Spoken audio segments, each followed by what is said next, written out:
ಬೆಂಗಳೂರಿನ ಕಾಮಾಕ್ಷಿ ಪಾಳ್ಯದ ಬಳಿ ಭೀಕರ ರಸ್ತೆ ಅಪಘಾತ ಆಗಿದೆ. ಆಟೋಗೆ ಕಂಟೈನರ್ ಲಾರಿ ಡಿಕ್ಕಿ ಹೊಡೆದಂತಹ ಪರಿಣಾಮ ಮೂವರ ದುರ್ಮರಣ ಆಗಿದೆ. ಸ್ಥಳದಲ್ಲಿಯೇ ಮೂವರು ಸಾವನ್ನಪ್ಪಿದ್ದಾರೆ. ಚಾಲಕನ ಒಂದು ನಿಯಂತ್ರಣ ಕಳೆದುಕೊಂಡಂತಹ ಲಾರಿ ಆಟೋಗೆ ಡಿಕ್ಕಿ ಹೊಡೆದಿದೆ. ಕಂಟೈನರ್ ಲಾರಿ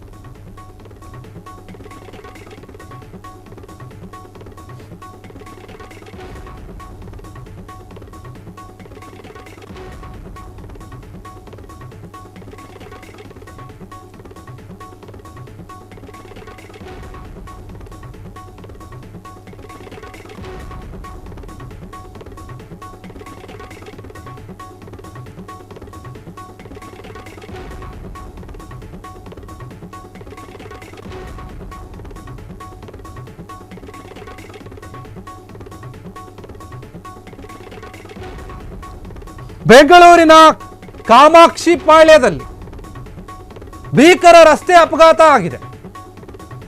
ಬೆಂಗಳೂರಿನಲ್ಲಿ ಸಾಕಷ್ಟು ಅಪಘಾತ ಆಗ್ತಿರುತ್ತೆ, ಆದರೆ ಇಲ್ಲಿ ಆಟೋಗೆ ಕಂಟೈನರ್ ಲಾರಿ ಏನು ಡಿಕ್ಕಿ ಹೊಡೆದಿದೆ, ಅದರ ಪರಿಣಾಮ ಮೂವರ ದುರ್ಮರಣ ಆಗಿದೆ. ಚಾಲಕನ ನಿಯಂತ್ರಣ ತಪ್ಪಿ ಅಂದರೆ ಕಳೆದುಕೊಂಡು ಆಟೋಗೆ ಕಂಟೈನರ್ ಲಾರಿ ಡಿಕ್ಕಿ ಹೊಡೆದಿರುವಂಥದ್ದು. ಆಟೋ ಸಮೇತ ನಿರ್ಮಾಣ ಹಂತದ ಕಟ್ಟಡಕ್ಕೆ ಕಂಟೈನರ್ ಲಾರಿ ಡಿಕ್ಕಿ ಹೊಡೆದಿದೆ. ಅದನ್ನ ತಳ್ಕೊಂಡು ಹೋಗಿದೆ. ಹಂಗೆ ಆಟೋದಲ್ಲಿದ್ದಂತಹ ಏಸು, ಜೆನಿಫರ್ ಮತ್ತು ಆಟೋ ಚಾಲಕ ಈ ಮೂವರು ಏನಿದ್ದಾರೆ ಸ್ಥಳದಲ್ಲಿ ಸಾವನ್ನಪ್ಪಿರುವಂಥದ್ದು.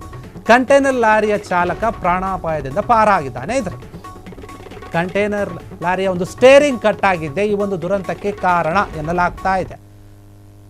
ಕಂಟೈನರ್ ಲಾರಿ ಏನಿದೆ ದೊಡ್ಡ ಗಾತ್ರದಲ್ಲಿರುತ್ತೆ. ಅಂತಹ ಒಂದು ಲಾರಿ ಬಂದು ಒಂದು ಚಿಕ್ಕ ಆಟಕ್ಕೆ ಗುದ್ದಿದಾಗ ಅದು ಯಾವ ರೀತಿಯಾಗಿ ಆಗುತ್ತೆ ಅಂದರೆ ನಜ್ಜುಗುಜ್ಜಾಗ್ಬಿಡುತ್ತೆ. ನಜ್ಜುಗುಜ್ಜಾಗಿದೆ. ನೋಡಿ, ನೀವು ಗಮನಿಸ್ತಾ ಇರ್ಬೋದು ಆಟೋ ಯಾವ ಪರಿಸ್ಥಿತಿಯಲ್ಲಿದೆ ಅಂತೆ. ನುಜ್ಜುಗುಜ್ಜಾಗಿ ತುಂಡು ತುಂಡಾಗಿ ಬಿದ್ದಿರುವಂಥದ್ದು. ಗುದ್ದಿರುವ ಒಂದು ರಭಸಕ್ಕೆ ಅದರ ಒಂದು ತೀವ್ರತೆ ಎಷ್ಟಿತ್ತು ಅಂತಂದರೆ ಆ ಆಟೋದಲ್ಲಿರೋ ಮೂವರು ಕೂಡ ಸ್ಥಳದಲ್ಲಿ ಸಾವನ್ನಪ್ಪಿರುವಂಥದ್ದು.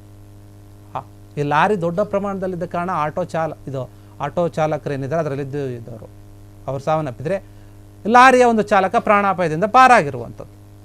ಆತನಿಗೇನು ಅಷ್ಟೊಂದೇನು ಗಾಯಗಳು ಆಗಿಲ್ಲ ಗಂಭೀರವಾಗಿ. ಆದರೆ ಆಟೋದಲ್ಲಿದ್ದವರು ಮಾತ್ರ ಪಾಪ 3 ಜನ ಸಾವನ್ನಪ್ಪಿರುವಂಥದ್ದು. ಆ ಒಂದು ಕಂಟೈನರ್ ಲಾರಿಯ ಒಂದು ಸ್ಟೇರಿಂಗ್ ಏನಿದೆ ಅದರ ಒಂದು ನಿಯಂತ್ರಣ ತಪ್ಪಿರೋದ್ರಿಂದ ಈ ಒಂದು ಘಟನೆ ಆಗಿದೆ ಅಂತ ಹೇಳಾಗ್ತಾ ಇದೆ.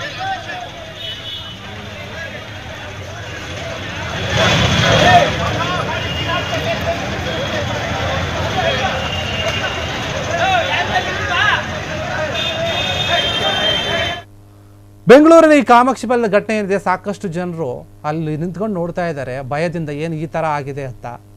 ಯಾಕಂದರೆ ಬೆಂಗಳೂರಿನಲ್ಲಿ ಇಂತಹ ಘಟನೆಗಳು ಸಾಮಾನ್ಯ ಆದರೂ ಕೂಡ ಕೆಲವೊಬ್ಬರ ಒಂದು ಜೀವನವನ್ನೇ ತೆಗೆದುಕೊಳ್ಳುತ್ತೆ ಅನ್ನೋದಕ್ಕೆ ಸಾಕ್ಷಿ ಆಟೋದಲ್ಲಿದ್ದಂತಹ ಮೂವರ ಪ್ರಾಣ ತೆಗೆದುಕೊಂಡಿದೆ ಈ ಒಂದು ದುರಂತ ಘಟನೆ.